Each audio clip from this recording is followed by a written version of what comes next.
Hello friends, आप सभी का स्वागत है हमारे यूट्यूब चैनल में। और आज हम इस वीडियो में डिस्कस करने वाले हैं क्लास 12 की पॉलिटिकल साइंस का चैप्टर नंबर 7, जो कि है राइज ऑफ पॉपुलर मूवमेंट।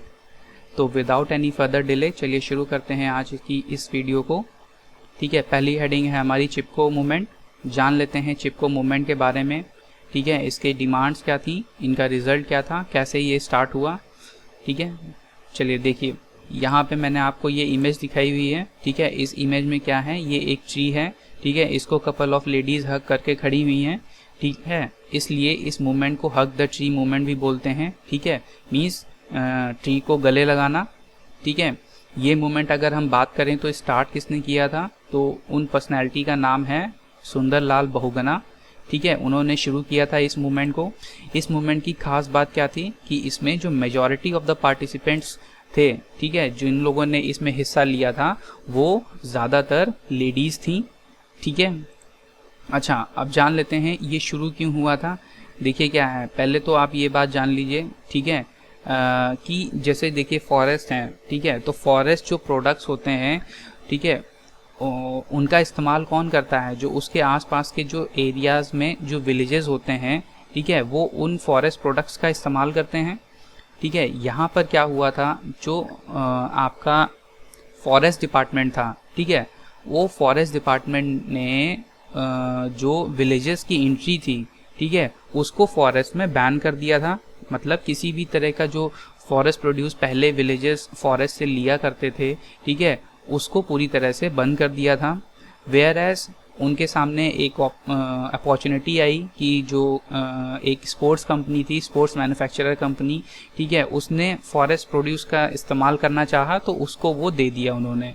ठीक है, तो इस चीज़ से वहाँ की जो लोकल विलेजेस थे, ठीक है, वो काफ़ी ज़्यादा नाखुश थे कि हमारी जो नीड्स हैं उनको उन्होंने साइड में कर दिया। ठीक है, हमारी एंट्री को बैन कर दिया।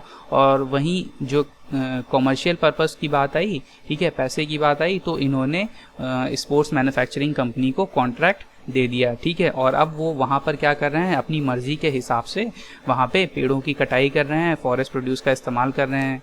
ठीक है, तो इसके खिलाफ इन्होंने ये मूवमेंट शुरू किया था। अब इस मूवमेंट में देखिए क्या है, यहाँ पे लेडीज पेड़ से चिपक के खड़ी हुई हैं। ठीक है, और जैसे ही कोई अगर पेड़ को काटने के लिए आता था, ठीक है, तो ये लेडीज क्या करती थी, ट्री को इस तरह से हक करके खड़ी हो जाती थी। कहती थी अगर आपको पेड़ काटना है तो उसके साथ आपको हमें भी काटना होगा। ठीक है, अगर आपको इसके नोट्स चाहिए, ठीक है, तो आप इस वीडियो को पॉज करके यहाँ से नोट डाउन कर सकते हैं।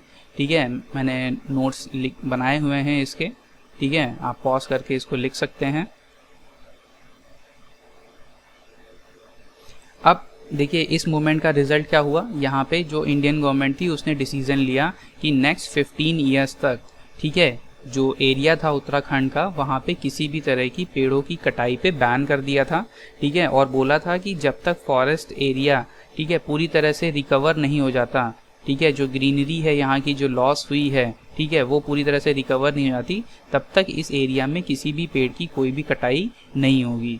ठीक है, अब डिमांड्स जान लेते हैं यहाँ पर क्या थी। ठीक है, इन लोगों की डिमांड्स क्या थी, ये जो मूवमेंट शुरू किया था चिपको मूवमेंट। ठीक है, तो सबसे पहले इनकी डिमांड्स थी कि इस तरह का जो कॉन्ट्रैक्ट है, ठीक है, वो किसी भी आउटसाइडर को ना दिया जाए। ठीक है, जो लोकल लोग हैं, ठीक है, लोकल पीपल्स हैं, लोकल विलेजेस हैं, उनका एक तरह से इफेक्टिव कंट्रोल होना चाहिए नेचुरल रिसोर्सेस के ऊपर। ठीक है, ऑब्वियस सी बात है, अगर मैं किसी एरिया में रह रहा हूँ तो यहाँ के जो नेचुरल रिसोर्सेज हैं, ठीक है, उन पे पहला अधिकार हमारा होना चाहिए, ना कि बाहर से आई किसी कंपनी का।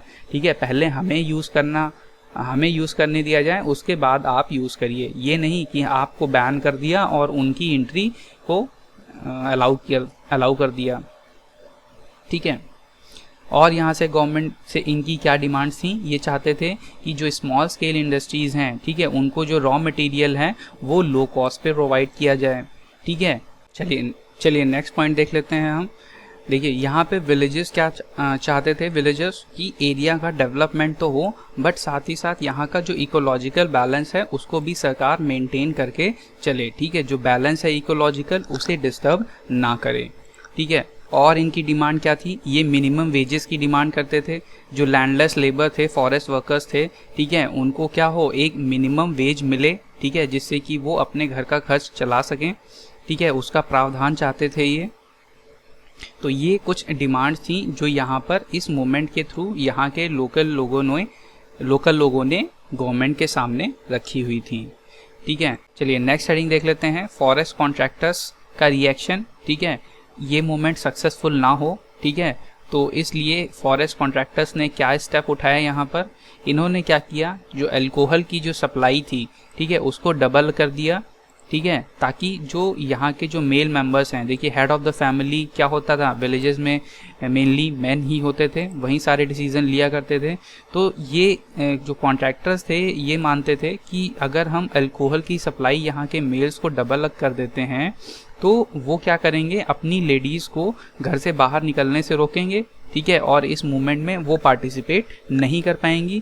जैसा कि मैंने आपको बताया कि इस मूवमेंट में जो ज़्यादातर पार्टिसिपेंट्स थे, ठीक है, मैक्सिमम वो कौन थी, लेडीज़ थी, ठीक है। तो जब लेडीज़ घर से ही बाहर नहीं निकलेंगी तो मूवमेंट्स में पार्टिसिपेट क्या करेंगी, ठीक है। तो ये स्टेप लेने की वजह से जो एरिया में जो डोमेस्टिक वायलेंस के केसेस थे वो काफ़ी ज़्यादा बढ़ गए थे, ठीक है, घर पे डोमेस्टिक वायलेंस काफ़ी ज़्यादा होने लगा था। तो इस चीज़ से परेशान होकर अब वीमेस ने इसके खिलाफ क्या किया कि अल्कोहलिज्म के अगेंस्ट ही यहाँ पर मूवमेंट शुरू कर दिया, ठीक है, उसको भी इंक्लूड कर लिया और उसके खिलाफ भी यहाँ पे मूवमेंट शुरू कर दिया, ठीक है।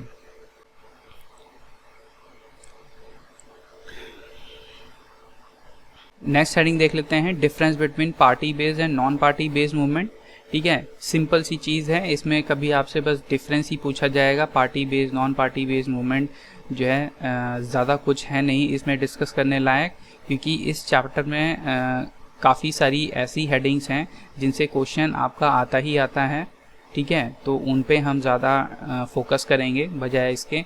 बस छोटी सी चीज़ जान लेते हैं, डिफरेंस क्या होता है इसके बारे में, ठीक है। पार्टी बेस्ड जो मूवमेंट होते हैं वो पॉलिटिकल पार्टीज की आइडियोलॉजीज पे बेस्ड होते हैं, ठीक है, और नॉन पार्टी का मतलब क्या है कि इनका किसी भी पार्टी से कोई भी एसोसिएशन नहीं होता है, बस यही डिफरेंस है दोनों के बीच में, ठीक है। चलिए नेक्स्ट हेडिंग है हमारी दलित पैंथर्स, ठीक है। दलित पैंथर्स क्या थी, एक मिलिटेंट ऑर्गेनाइजेशन थी जिसे कि बनाया था दलित यूथ्स ने, ठीक है, 1972 में महाराष्ट्र में, ठीक है। दलित्स जैसा कि आप जानते हैं कि हमारी जो सोसाइटी है उसमें लो क्लास जो है वो दलित है, सबसे लो, ठीक है, और ये काफ़ी लंबे समय से इस क्लास का क्या जो अपर क्लास है वो काफ़ी शोषण करती चली आ रही है, ठीक है। इनके खिलाफ काफ़ी सारी एट्रॉसिटीज़ हुई हैं और इनको जगह जगह ह्यूमिलिएशन भी फेस करनी पड़ती थी, ठीक है। तो इनकी लाइफ थोड़ा मिजरेबल ज़्यादा थी, बहुत ही ज़्यादा मिजरेबल थी पुराने टाइम की अगर हम बात करें।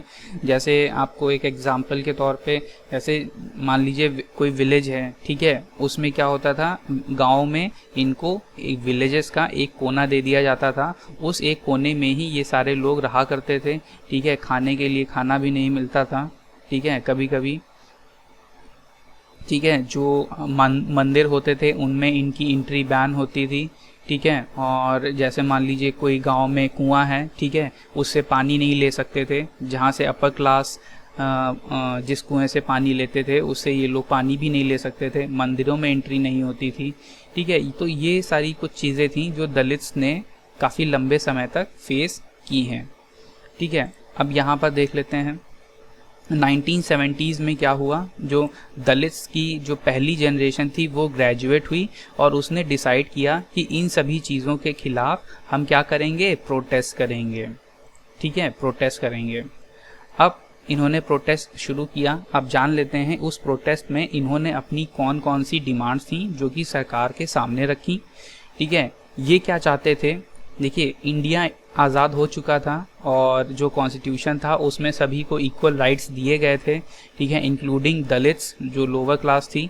बट अगर हम बात करें उसके इम्प्लीमेंटेशन की, ठीक है, कॉन्स्टिट्यूशन में तो लिख दिया गया कि हाँ हर इंसान इक्वल है, ठीक है, सबको इक्वल राइट्स हैं, कोई इनजस्टिस नहीं होगा, कोई डिस्क्रिमिनेशन नहीं होगा, बट ये पूरे इंडिया में कभी भी अच्छी तरह से प्रॉपर तरह से इम्प्लीमेंट नहीं हो पाया था। ठीक है, सोशल जस्टिस भी जो है नहीं मिलती थी इनको। ठीक है, पंचायत वगैरह में भी जो है आज़ादी के बाद भी इनको गांव वगैरह में काफ़ी फेस करना पड़ता था डिस्क्रिमिनेशन। ठीक है, और जो कॉन्स्टिट्यूशन में था, अगर हम बात करें रिजर्वेशन की पॉलिसी की, ठीक है, तो वो भी इनको रिजर्वेशन भी दिया गया था, बट इनको कोई रिजर्वेशन मिलता नहीं था एक्चुअल में। ठीक है, तो सबसे पहले इनकी डिमांड यही थी कि भाई हमें जो कॉन्स्टिट्यूशन में जो हमें राइट्स दिए गए हैं, ठीक है, हमें जो रिजर्वेशन दिया गया है, जिस सोशल जस्टिस की बात की गई है, इसका पूरी प्रॉपर तरीके से क्या आप कम से कम इम्प्लीमेंट तो करिए। ठीक है, कॉन्स्टिट्यूशन में आपने लिख दिया है, बट वो राइट्स हमें दीजिए तो। ठीक है, रिजर्वेशन की बात आपने की है तो वो रिजर्वेशन हमें दीजिए तो। ठीक है, सोशल जस्टिस हमें दीजिए तो। ठीक है, नेक्स्ट पॉइंट क्या है? ठीक है, इरेडिकेशन ऑफ इविल प्रैक्टिसेस, जैसे कि आपको मैंने बताया अनटचेबिलिटी, जो छुआछूत होती है, ठीक है, ये सोसाइटी में बहुत थी। ठीक है, तो इस तरह की जो इविल प्रैक्टिसेस थी जो सोसाइटी में इनके खिलाफ कैरी आउट हो रही थी, ठीक है, उसको पूरी तरह से क्या चाहते थे कि ये जड़ से इनको ख़त्म किया जाए। ठीक है, और जो भी ऐसा करे, ठीक है, उसको पनिश किया जाए। ठीक है, अच्छा, और इनका मेन एजेंडा क्या था? ये क्या करना चाहते थे? दलित पैंथर्स डिस्ट्रॉय करना चाहते थे कास्ट सिस्टम को। ठीक है, जो कास्ट सिस्टम हमारी सोसाइटी में काफ़ी लंबे समय से चलता आ रहा था। ठीक है, जिसमें जो अपर क्लास थी वो डोमिनेट करती थी लोअर क्लास को।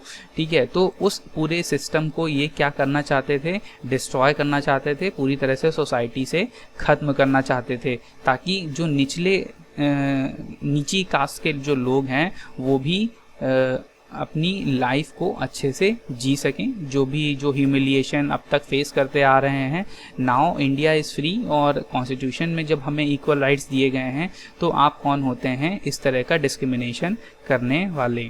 ठीक है, तो ये यही चाहते थे कि कास्ट सिस्टम को पूरी तरह से ख़त्म कर दिया जाए। ठीक है, रिजल्ट क्या हुआ? ठीक है, इस मूवमेंट का कि गवर्नमेंट ने एक लॉ पास किया 1989 में, जिसमें कि सरकार ने बोला कि अगर इस तरह की जो इविल प्रैक्टिसेस हैं, जैसे कि अनटचेबिलिटी, डिस्क्रिमिनेशन, ठीक है, सोशल इनजस्टिस, ठीक है, ये सारी जो चीज़ें हैं दलित्स के खिलाफ, अगर इस तरह की कोई एक्टिविटी होती है तो इन एक्टिविटीज़ के लिए बहुत ही सख्त सज़ा मिलेगी। ठीक है, तो ये इस मूवमेंट का रिजल्ट हुआ था।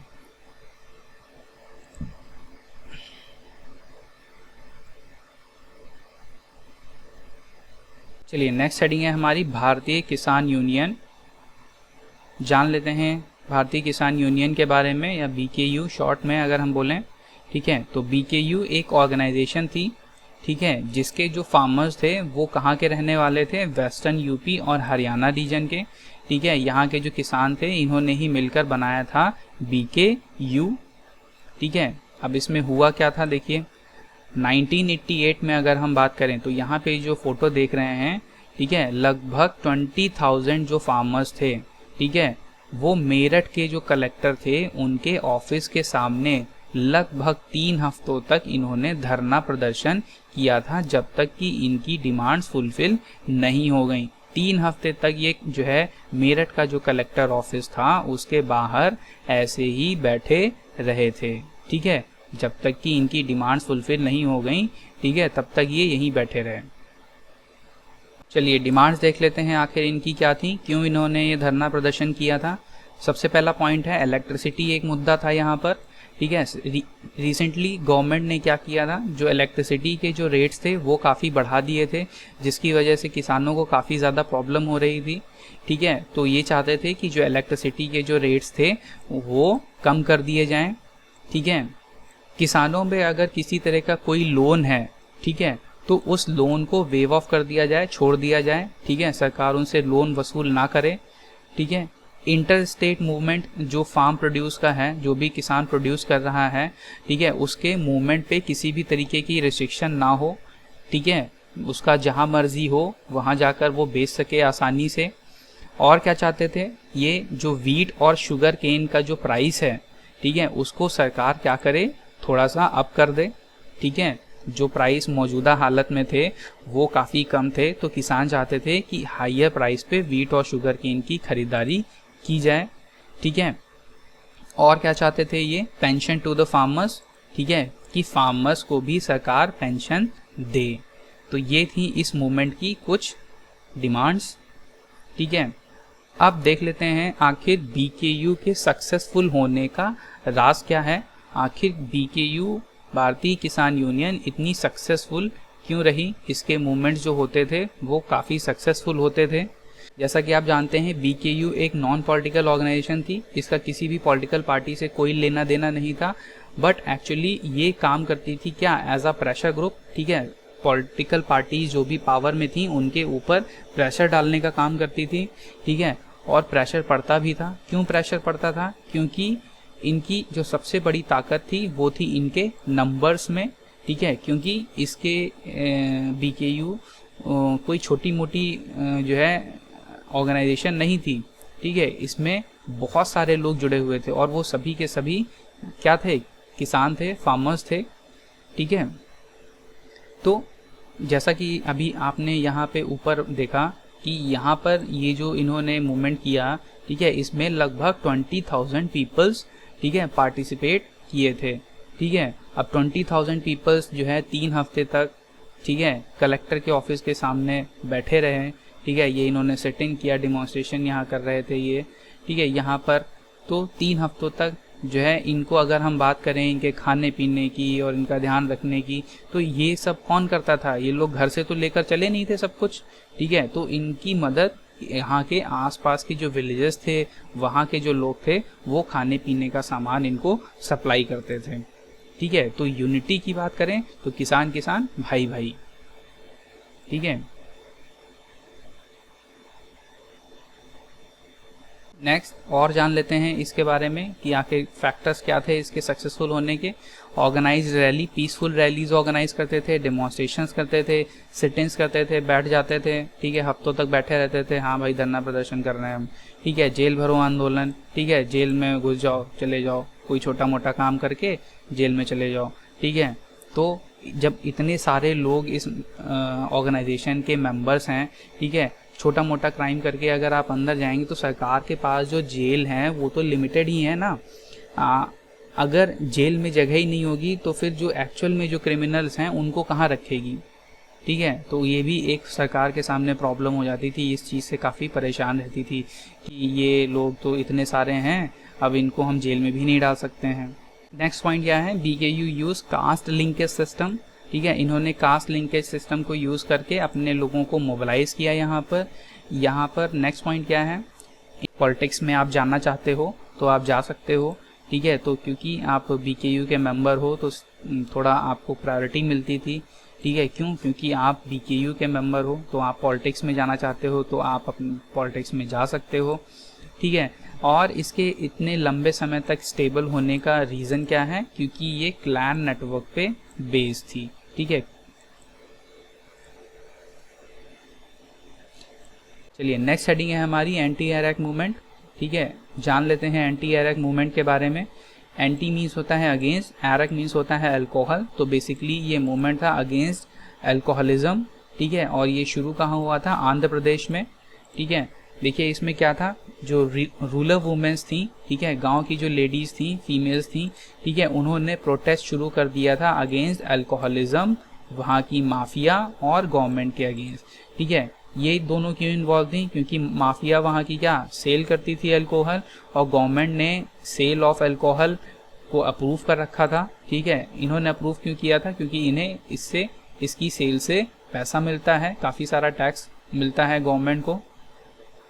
इसका एग्जाम्पल जैसे मैं आपको बताऊं, अभी देखिए लास्ट ईयर जो लॉकडाउन लगा था उसमें एक दिन वाइन शॉप खोली गई थी और सिर्फ यूपी में लगभग 22 करोड़ की जो है वाइन सेल हो गई थी, ठीक है। और अगर हम बात करें यहाँ पर जितने भी यूपी में जो सरकारी कर्मचारी हैं, ठीक है, उनकी जो एक महीने की सैलरी है वो है 18 करोड़, ठीक है। तो आप अंदाज़ा लगा सकते हैं कि सरकार को कितना ज़्यादा अल्कोहल की सेल से प्रॉफिट होता है, ठीक है। इसीलिए सरकार ने यहाँ पर क्या कर रखा है, अल्कोहल की सेल को अलाउ कर रखा है, ठीक है। इल इफेक्ट्स अगर हम बात करें अल्कोहल के क्या हैं, ठीक है, जो इंसान पीता है ठीक है, उसे पीता है, उसे किसी और चीज़ से मतलब नहीं है। जब उसे पीना होता है तो उसके लिए वो पैसे का अरेंजमेंट वो कहीं से भी करता है, ठीक है। घर में भले ही खाने के लिए ना हो बट उसे पीने के लिए पैसे चाहिए होते हैं। तो इसका बुरा असर क्या होता है, फैमिली की इकोनॉमी पूरी तरह से रुइन हो जाती है, ठीक है। इस वजह से वीमेंस काफ़ी परेशान रहती थी, डोमेस्टिक वायलेंस के केसेस बढ़ जाते थे, जैसे घर में फीमेल्स अगर पैसे नहीं देती थी पीने के लिए या रोकती थी मेल्स को, तो डोमेस्टिक वायलेंस के केसेस काफ़ी देखने को मिलते थे, ठीक है। फैमिली की जो इकोनॉमी थी वो पूरी तरह से पूरी बर्बाद हो गई थी। क्यों? क्योंकि जो मेल फिगर होती थी उसे पीने से ही फुर्सत नहीं होती थी, ठीक है, पिए हैं, पढ़े हैं, ठीक है। यहाँ पर क्या है, नेल्लौर डिस्ट्रिक्ट जो कि आंध्रा में है, ठीक है। तो यहाँ पे वीमेंस ने प्रोटेस्ट शुरू किया और फोर्स किया सरकार को कि यहाँ की जो वाइन शॉप हैं उनको क्या कर दिया जाए, बंद कर दिया जाए, ठीक है। चलिए नेक्स्ट हेडिंग देख लेते हैं, issues which made anti arrack movement into women's movement. आखिर एंटी एरेक मूवमेंट को वुमेन्स मूवमेंट क्यों कहा जाता है, तो उन पॉइंट्स के बारे में देख लेते हैं। आखिर क्यों कहते हैं भाई, यहाँ पे ये एक मूवमेंट है, फोटो है, आप देख रहे हैं यहाँ पर एक फोटो, ठीक है। ये जो फोटो है ये एंटी एरेक मूवमेंट की फोटो है, ठीक है, एनसीईआरटी से ली है। तो देखिए सबसे पहला पॉइंट है domestic violence. Anti arrack movement alcoholism के अगेंस्ट तो था ही, साथ ही साथ इन्होंने डोमेस्टिक वायलेंस को भी यहाँ पर डिस्कस करना शुरू कर दिया था।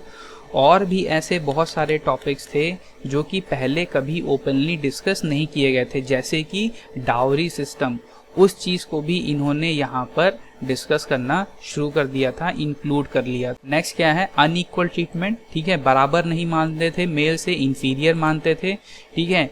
इनजस्टिस, वीमेंस के खिलाफ काफ़ी इनजस्टिस होती थी, ठीक है। तो ये सभी चीज़ें भी इस मूवमेंट के अंदर इंक्लूड हो गई थी, ठीक है। चलिए नेक्स्ट पॉइंट क्या है, women's ask for reservation in political offices, ठीक है, पॉलिटिकल ऑफिस में रिजर्वेशन की इन्होंने यहाँ पर बात की।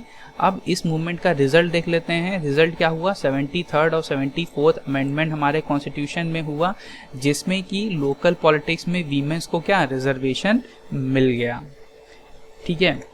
नेक्स्ट हेडिंग है हमारी नर्मदा बचाओ आंदोलन और सरदार सरोवर प्रोजेक्ट। जान लेते हैं इसके बारे में।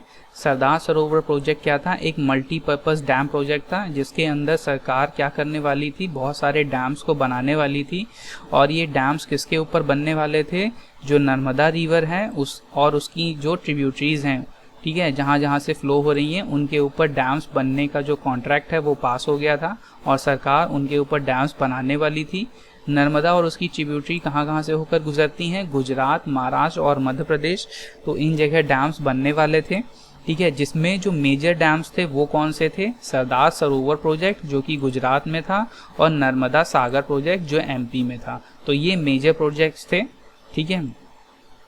चलिए जान लेते हैं रीज़न फॉर क्रिटिसिज्म क्या थे, आखिर इस प्रोजेक्ट को क्रिटिसाइज क्यों किया जा रहा था, क्यों इसकी आलोचना की जा रही थी, ठीक है। देखिए डैम बनता है, रिवर का फ्लो हो रहा है, रिवर फ्लो हो रही है, ठीक है, उस पर अगर हम डैम बनाएंगे तो उसके लेफ्ट साइड में क्या होगा, वाटर स्टोर होगा। और अगर वाटर स्टोर होगा तो जो भी आसपास का जो एरिया होगा वो पानी में पूरी तरह से डूब जाएगा, ठीक है। तो ये बड़े बड़े डैम्स थे, तो इसमें लार्ज एरिया होगा, वो सबमर्ज होगा, तो वहाँ पे मान लीजिए गांव बसते हैं तो वो सब पानी में डूब जाएंगे ना। तो इन डैम्स के बनने से लगभग 245 विलेजेस क्या हो रहे थे, पानी में डूब रहे थे। और इन विलेजेस में रहने वाले लोगों की संख्या क्या थी, लगभग 2.5 लाख लोग थे ये। अब ये 2.5 लाख लोग जाएंगे कहाँ पे, सबसे बड़ी प्रॉब्लम, इनको रिलोकेट करना पड़ेगा, ठीक है, कहीं और जाकर रहना होगा, तो सबसे बड़ी प्रॉब्लम है, ठीक है। 2.5 लाख लोग कहाँ जाएंगे भाई, डैम बन गया, पानी में ज़मीन डूब गई, खेती वेती करते थे वो सब चला गया, कैसे अपनी लाइफ को जिएंगे ये लोग, ठीक है। यहाँ पर लोकल पीपल्स के राइट्स को क्या कर दिया गया था, सैक्रिफाइस कर दिया गया था for the benefits of other, दूसरों के फायदे के लिए लोकल पीपल्स को ही यहाँ पे सैक्रिफाइस कर दिया गया, ठीक है। नेक्स्ट हेडिंग है डिमांड्स, देख लेते हैं आखिर डिमांड्स क्या थी यहाँ पे लोगों की। तो सबसे पहली डिमांड यहाँ पे लोगों की क्या थी, रिहेबिलिटेशन ऑफ द पीपल, जो 2.5 लाख लोग बेघर हो गए हैं, ठीक है, जिन्होंने अपना सब कुछ खो दिया है, उनको दोबारा से क्या एक अच्छी जगह बसाया जाए, ठीक है, ये पहली रिस्पॉन्सिबिलिटी थी सरकार की। ठीक है, ये डिमांड इन्होंने सामने रखी। लोकल कम्युनिटीज मस्ट हैव से इन सच डिसीजन, ठीक है भाई, अगर ऐसा कोई काम सरकार करने जा रही है तो वहाँ की लोकल अथॉरिटी से पहले पूछे ये सब करने से, ठीक है, तो ये चाहते थे ये। नेक्स्ट क्या चाहते थे, जो नेचुरल रिसोर्सेज हैं, लोकल नेचुरल रिसोर्सेज हैं, जैसे मान लो मैं किसी एरिया में रहता हूँ तो यहाँ की जितने भी नेचुरल रिसोर्सेज हैं इन पे पहला हक यहाँ के लोगों का होना चाहिए, ना कि बाहर के लोगों का। रिजल्ट क्या हुआ इस मूवमेंट का, सरकार ने लॉन्च कर दी क्या, नेशनल रिहेबिलिटेशन पॉलिसी, ठीक है, जिसमें यहाँ से हुए बेघर लोगों को रिहेबिलिटेट किया गया दोबारा से, ठीक है। चलिए नेक्स्ट स्टडी है हमारी पॉपुलर मूवमेंट्स। जान लेते हैं पॉपुलर मूवमेंट्स और उनसे मिलने वाले लेसन्स के बारे में, आखिर क्या सीखने को मिलता है हमें इन मूवमेंट्स से, ठीक है। इतने सारे मूवमेंट्स हमने इस चैप्टर में डिस्कस किए हैं, तो उनसे सीखने वाले लेसन्स क्या हैं हमें, ठीक है, वो जान लेते हैं। पहले देख लेते हैं डेफिनेशन पॉपुलर मूवमेंट्स की क्या है। अगर सिंपल शब्दों में हम बात करें, ठीक है, तो जब एक ग्रुप ऑफ पीपल जिनकी आइडियोलॉजी सेम हो और कॉमन गोल हो, वो एक साथ आते हैं तो उसे हम कहते हैं पॉपुलर मूवमेंट, ठीक है। चलिए नेक्स्ट देख लेते हैं लेसन्स क्या हैं, ठीक है। तो पॉपुलर मूवमेंट्स देखिए हमारी हेल्प करते हैं सोशल कॉन्फ्लिक्ट और डिससेटिस्फैक्शन, जो अलग अलग क्लासेस के बीच में सोशल कॉन्फ्लिक्ट है, डिससेटिस्फैक्शन है, उस चीज़ को रिड्यूस करने में हेल्प करते हैं हमारी, ठीक है। Next, These movement help us to better understand the nature of democratic politics, ठीक है। डेमोक्रेटिक पॉलिटिक्स के नेचर को अच्छी तरह से अंडरस्टैंड करने में ये मूवमेंट्स हमारी हेल्प करते हैं, ठीक है। और ये मूवमेंट किस चीज़ में हेल्प करते हैं, rectify the problems in the functioning of the government. ज़रूरी नहीं है सरकार आपके लिए हमेशा अच्छा ही करे, ठीक है, वो अपनी समझ से तो अच्छा ही कर रही है, बट वो आपको नहीं चाहिए, ठीक है। आप नहीं समझते कि ये सरकार अच्छा कर रही है, ठीक है। जैसे आप डैम का ही एग्जांपल ले लीजिए, तो सरकार तो यही सोच रही थी कि भाई डैम बनेगा, प्रॉपर इलेक्ट्रिसिटी प्रोवाइड होगी, पर सरकार ने यहाँ पे उन लोगों के बारे में नहीं सोचा, ठीक है। तो ये मूवमेंट हेल्प करते हैं भाई, कोई भी सरकार से अगर गलती हो जाए उनके काम करने में, ठीक है, तो उसको रेक्टिफाई करने में, ठीक है, रेक्टिफाई मतलब ठीक करने में, ठीक है, कि इन मूवमेंट की वजह से सरकार अच्छे से काम नहीं कर पाती है, ठीक है। तो कुछ लोग ये भी मानते हैं कि जिस कंट्री में बार बार ये मूवमेंट चलते हैं तो उससे सरकार अच्छी तरीके से काम नहीं कर पाती है, उस चीज़ को ये डिस्टर्ब करती है। तो यहाँ हमारी ये वीडियो फिनिश होती है फ्रेंड्स, और हमने इस चैप्टर की सभी हेडिंग्स को इस एक वीडियो में कवर अप कर लिया है। आई होप कि आपको इस वीडियो में कुछ सीखने को मिला होगा, ठीक है। अगर हाँ तो आप इस वीडियो को लाइक ज़रूर करिएगा, क्योंकि आपका एक लाइक काफ़ी मोटिवेट करता है मुझे, ठीक है। नेक्स्ट अपकमिंग वीडियोस के लिए इस चैनल को सब्सक्राइब करिए। मिलते हैं आपसे अपनी नेक्स्ट वीडियो में, तब तक के लिए थैंक यू।